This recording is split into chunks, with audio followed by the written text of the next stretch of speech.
My next guest is a student. He's a law student at Newcastle University, and he's been in an extraordinary situation. I watched a video it's put out online at the weekend where on Saturday night, early hours, knock on the door from the COVID marshals who patrol the local area where a lot of student houses are.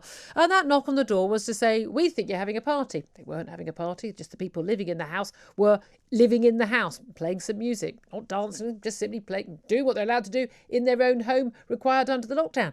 However, COVID marshals called the police and required to have access to their home. They insisted on gaining entry to their home to come in and count the number of people in their home. Now, given that we're not living in 1930s Germany, I'm a little bit surprised by that. So I wanted to talk to the student myself. Luke Anderson joins us right now. Good morning to you, Luke.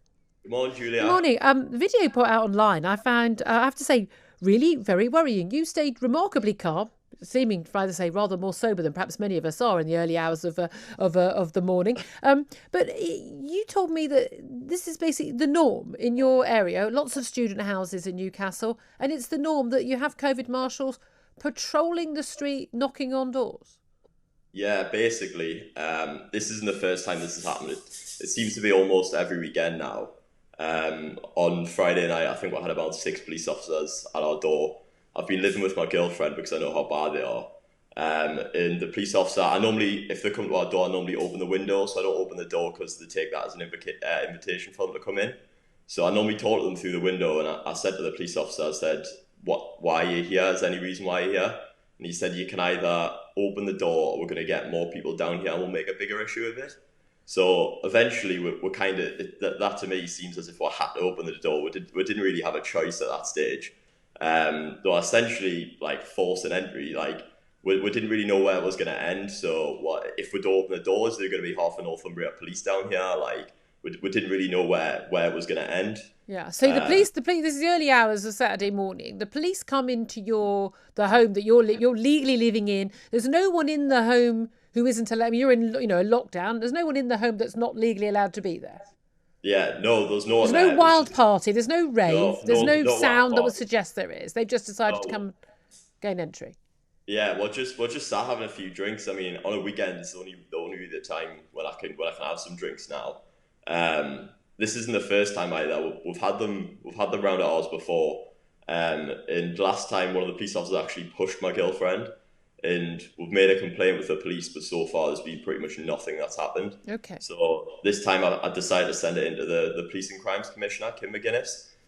So I'm just waiting for a response back off her. But from the last time when it happened, we've had pretty much like no justice. But I think they know who the officers are, but nothing's really happened. They darn well should know who the officers are. There should be a full record. But in this instance on Saturday night, see, I mean, are you playing loud, wild music? And there's, they're thinking, well, look, we think there is a rave going on, but you're just saying you're sitting there just having a drink with friends at home where you're allowed to be. Police insist on entry. Now, could they gain entry to see, were they satisfied that they could see every room and they could see how many people were there? And did they apologise? What happened next?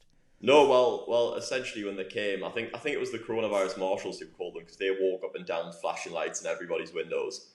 But eventually we essentially had to let one of the officers in. They said they had right of entry under Section 17. I'm a law student, but I don't know every part of the law. So like now, upon looking on it, I know they didn't have rights under Section 17 to come in. So it was a complete bluff what they did. One of the officers came in, he checked every room. 2 of the rooms were locked because 2 of our housemates aren't here, so they couldn't get into them. An officer came down asking what to open them. We told them we couldn't open because we don't have the keys.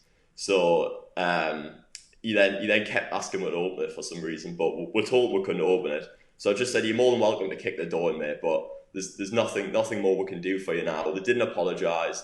They were incredibly rude. And then they told us to go back inside and just go to bed. So we're now they told you, sorry, you're a grown man. Yeah. They told you to go to bed. Yeah, I'm 22. I'm now being told to go to bed by the police. So now there's a curfew within your own home, which you've got to abide by apparently. And have you contacted the university authorities to object? Because the street you live in, there's a lot of student houses. This is the norm in your area every night, every weekend. Yeah, well, we know like of a lot of people who've had the exact same experience as us. It's common practice now for students, but the issue is with the university is everyone's too scared to tell them because as soon as, even if nothing's happened, the coronavirus marshals will put a report into the university. And then on Monday morning, you'll have an email off the university saying there was antisocial behaviour, saying there was a party happening at your house. So immediately they're jumping on the side of the police and the coronavirus marshals without knowing any of the story. Yeah. I'm utterly flabbergasted by this, but I shouldn't be flabbergasted. I shouldn't be shocked by anything anymore. We live in a country where it would appear that it's completely the norm for a lot of people that they will have police knocking on their door to come and count who's in the house, search the house with no reasonable belief that a serious crime or any crime is taking place. And I've seen the video of you dealing with the police, and you are incredibly polite and respectful and calm, and offered, like, and get everyone standing at the window. You can see how many people are here. You've got the curtains open. They can see who's in the sitting room and the like. And then being told to go to bed by a police officer. I'm absolutely astounded. What do you think? What do you think should happen as a result of this? What do you think? I mean, local MPs. What do you think?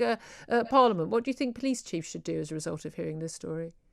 Well, personally, we just want to see some action. Obviously, I say last time we filed a complaint after one police officer actually assaulted my girlfriend, and so far it's been months now, and we've seen absolutely nothing happen. So all we want is some give and take here. Like that, it's just completely destroying relationships between students and between the police. Yep. I think students are completely losing respect for the police. They're breaching our human rights to have peaceful enjoyment in your own house.